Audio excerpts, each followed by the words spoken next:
Hello दोस्तों, स्वागत है आपका अपने YouTube channel genius coaching centre में। यूपीपी री एग्जाम को लेकर बहुत बड़ी खबर आई है आपके सामने।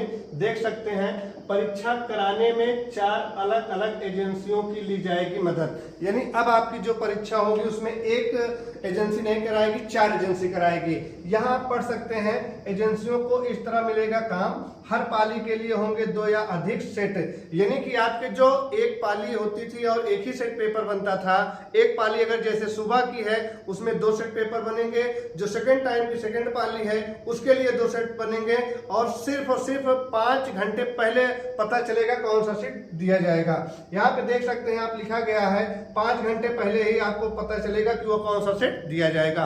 आइए हम आपको पढ़ के पूरा बताते हैं क्या है। एजेंसियों को इस तरह मिलेगा काम। चयन आयोग और बोर्ड परीक्षा का संपूर्ण कार्य एक ही एजेंसी को नहीं देंगे।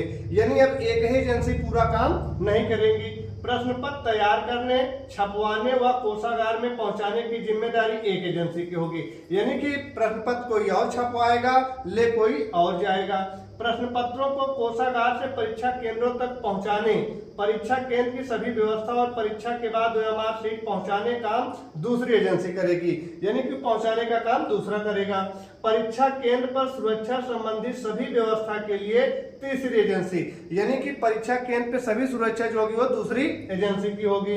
आगे लिखा गया है, और ओएमआर शीट की स्कैनिंग आयोग व बोर्ड परिसर में ही कराकर परीक्षा का स्कोर चयन उपलब्ध कराने के लिए चौथी एजेंसी की सेवाएं ली जाएंगी। परीक्षा नियंत्रक प्रश्न पत्र छापने वाली एजेंसी का नियमित निरीक्षण करेंगे। समझ रहे हैं? आगे देखिएगा क्या लिखा गया यहाँ पे। यहाँ आप देख सकते हैं, लिखा है हर पाली के लिए होंगे 2 या अधिक पेपर। यानी हर पाली के लिए 2 अधिक पेपर सेट होंगे।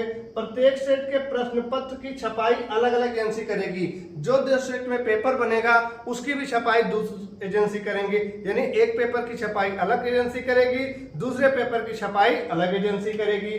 उसके बाद लिखा गया है, अलग अलग एजेंसी के माध्यम से होगी। कौन सा प्रश्न पत्र उपयोग में आएगा, यानी कि आपको कौन सा प्रश्न पत्र दिया जाएगा उसको परीक्षा के दिन, परीक्षा शुरू होने के अधिकतम 5 घंटे पूर्व तय किया जाए। यानी कि अब आपको जो पहले पता चल जाता था और सबको, तो परीक्षा जिस दिन रहेगी उससे 5 घंटा पहले ही पता चलेगा। प्रत्येक सीरीज के अंतर्गत प्रश्न अलग अलग क्रमांक पर होंगे। ये तो आपको पहले से भी पता है, अलग अलग क्रमांक पर होते थे। विकल्प भी अलग अलग क्रमांक पर होंगे। अब विकल्प भी होंगे, जो ABCD आपका 4 ऑप्शन रहता था वो क्रमांक साथ वो भी बदला रहेगा। अलग बगल के अभ्यर्थियों को अलग सीरीज के प्रश्न पत्र मिलेंगे।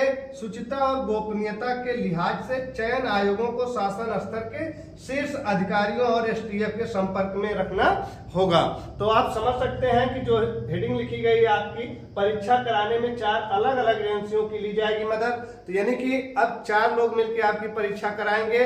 इससे अगर ये प्रक्रिया हो गई तो हो सकता है नकल माफियों को रोका जा सके। और सेंटर की बात करें तो यहाँ पे लिखा गया है, सरकारी या वित्त पोषित शिक्षण संस्थान नहीं बनेंगे परीक्षा केंद्र। 5 लाख से ज्यादा परीक्षार्थी 2 चरणों में होगी परीक्षा। यानी कि 5 लाख से ज्यादा परीक्षार्थी हो जाएंगे तो 2 चरणों में परीक्षा होगी। तो आपको पता है यूपीपी में तो बहुत सारी संख्या है, तो आपका पेपर अब 2 दिन से ना हो के लगभग 5 से 6 दिन में होने की उम्मीद है। ये जानकारी आपके सामने थी, हमने साझा किया। यहाँ पे पूरा लिखा हुआ है, आप इसको पढ़ सकते हैं। आपको टेलीग्राम चैनल पे मिल जाएगा। जानकारी पसंद आई हो तो चैनल को लाइक करिएगा, सब्सक्राइब करिएगा। धन्यवाद।